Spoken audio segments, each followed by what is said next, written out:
Assalamualaikum warahmatullahi wabarakatuh. Pada kali ini kita akan melaksanakan pembelajaran lagi ya. Hari ini kita akan memperjelas apa yang ditugaskan dari kemarin Senin atau Selasa ya.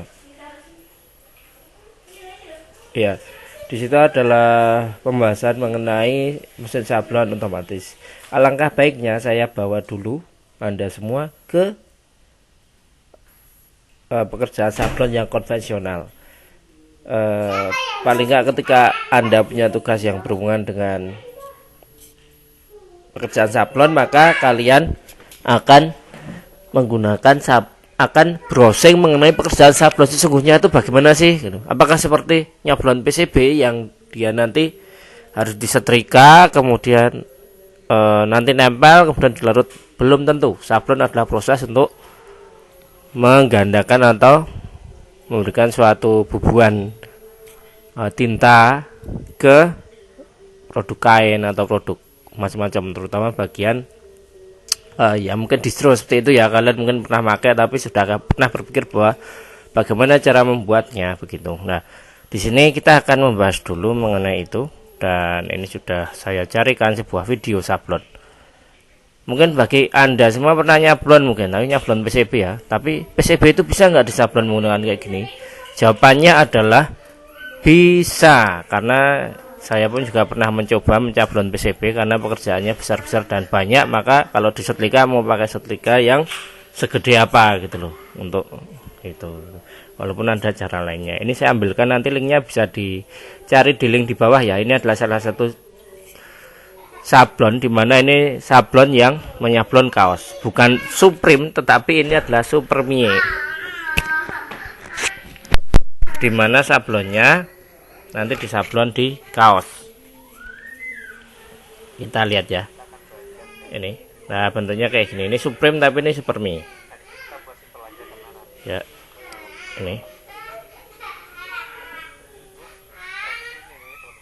ya, ini namanya alat sablonnya, filmnya, dimana ini bisa dibeli. Ini salah satu alatnya. Ini obat-obatnya begitu banyak juga, itunya juga apa tuh, Rakel. Ini kemudian ada obat-obatannya yang untuk tinta dan lain sebagainya. Nanti kalian ikuti sendiri di link di bawah, obat pewarna dan lain sebagainya, obat untuk bikin sablon.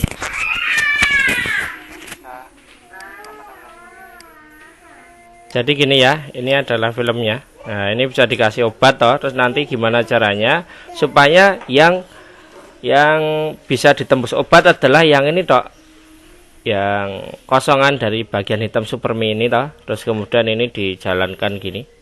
Nah, dikasih obat dulu, terus kemudian nanti dikasih obat yang reaktif dengan matahari dan itu ditutupkan di atasnya. Jadi ini dikasih obat. Nanti dilihat sendiri ya. Nah, ini mana dijemur di matahari. Nah, data jemur di matahari supaya bagian yang ini yang bereaksi.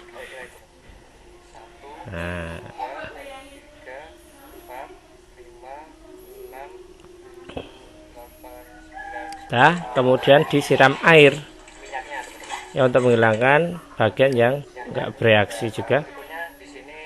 Nah, sehingga nanti ketika dibersihkan bagian yang ketutup hitam tadi akan tembus. Nah, tembus kayak gini. Udah di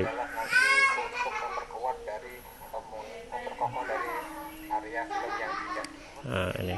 Nah, setelah itu baru seperti ini. Ya. Nah, gitu.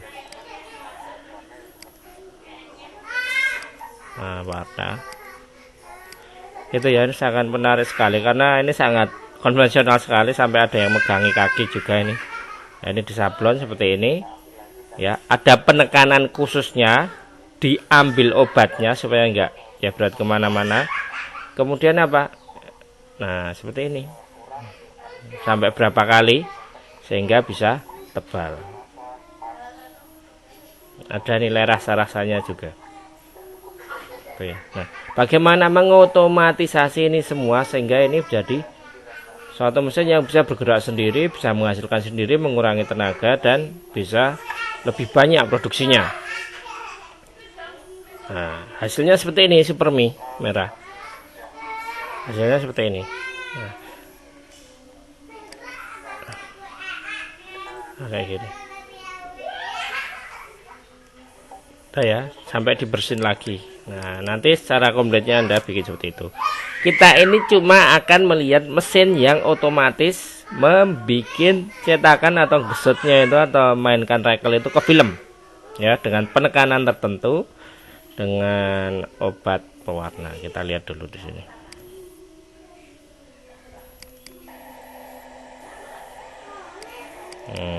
Ini juga sama, maju mundur. Ini bahannya yang di sablon berupa pelat panjang dengan nama Jimmy Choo ini. Nah, ini kalau nggak pelat ya sabuk ya apapun ini. Tapi ini harus apa? Mesinnya apa ya? Mesinnya harus bisa jalan sendiri, kemudian harus bisa bekerja secara presisi. Nah, ini seperti ini. Ditekan sampai berapa kali ya? Ini berapa kali ya krekelnya itu? Nah, itu. Kemudian ada proses penekanan, ada proses penekanan sama proses pengangkatan sama maju mundur. Nah, setelah itu kalian juga harus memperhatikan juga komponen yang dipakai apa ini. Mana ini kompresornya? Dia jalan terus loh. Nah, kompresornya mana? Di sini dalamnya apa ya? Ini udah ada HMI jelas. Nah, di sini dalamnya ada apa? Apakah kompresornya ada yang kecil gitu? Apakah ini bisa berjalan? Ini lihat, ada kabelnya enggak? Nah, kalau ini ada aki, ya, apakah ada kompresornya? Apakah bisa dibikin seringkas ini mesinnya? Ya, dia cukup menggunakan ini. Ini ada apa ya?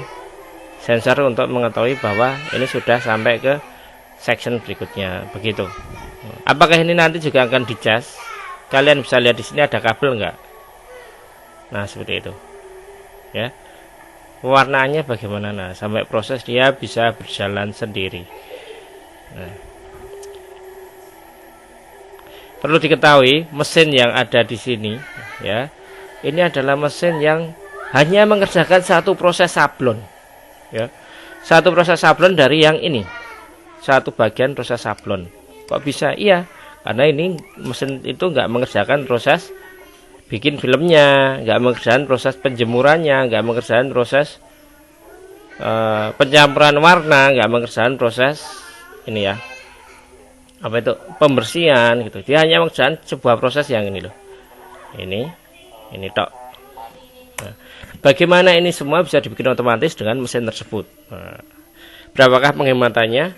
Kok bisa membayar mahal? Ada satu anak yang sudah mengirim hasil dan habisnya itu sekitar berapa ya, 20 juta apa ya, nah untuk bikin itu. Nah, dengan keuntungan segitu bisa nggak ada marginnya atau keuntungan ketika membuat banyak gitu toh?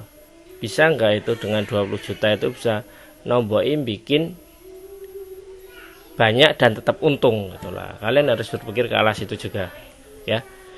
Penyablonan ini, mesin ini juga saya kenal dengan salah satu pembuat mesin sablon juga, dan salah satu proses yang selain proses itu tadi adalah proses ini, mengepaskan kaos. Tahu ngepasin kaos, posisi kaos ini loh, sekali geser kan beda. Nah, mesinnya itu yang diciptakan oleh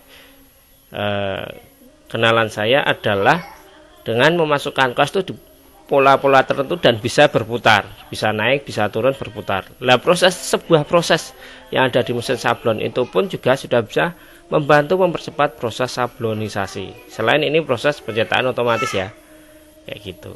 Nah, itu bisa kalian pikirkan bagaimana cara menangani proses tersebut. Hal ini juga bisa berlaku ke mesin yang lainnya, misalkan mesin pembuat jadah atau mesin pemotong tempe, atau mungkin mesin banyak lah yang dimana membutuhkan proses berulang-ulang, proses presisi, dan pekerjaannya yang menggantikan pekerjaan yang bersifat konvensional sekali yang membutuhkan banyak pekerja. Begitu ya, mungkin itu aja yang bisa saya sampaikan. Jangan lupa mengisi apa? Mengisi form yang saya bagikan kemarin Senin atau Selasa gitu ya. Diresapi, difikirkan, kemudian ditentukan harganya berapa kira-kira dan bayaranmu berapa. Kalian coba menghargai pekerjaan kamu sendiri, menghargai nanti ketika di project bisa menentukan harga. Begitu ya, karena mau nggak mau kalian kalau bekerja kan ya tetap butuh suatu margin atau suatu keuntungan kan. Nah, seperti itu kira-kira bisa dikerjakan berapa hari. Mungkin itu aja yang bisa saya sampaikan. Jangan lupa absen dengan komentar di bawah. Saya akhiri. Oh iya, jangan lupa tetap jaga hidup sehat ya, menggunakan protokol COVID, dan latihlah untuk tetap disiplin untuk mengerjakan sesuatu itu ya. Walaupun nggak ketemu ya, nggak bisa ngoyak-ngoyak, tapi kamu tetap harus dengan adanya waktu seperti ini, ada perintah seperti ini, kerjakan sesuai waktu, disiplin. Itu akan melatih kamu sendiri ketika nanti di dunia kerja gitu. Nggak perlu dioyak-oyak gitu. Seperti postingan beberapa guru kemarin yang mengejar tugas-tugasmu semua. Begitu ya. Mungkin itu aja yang bisa saya sampaikan. Kurang lebihnya mohon maaf. Saya akhiri. Wassalamualaikum warahmatullahi wabarakatuh.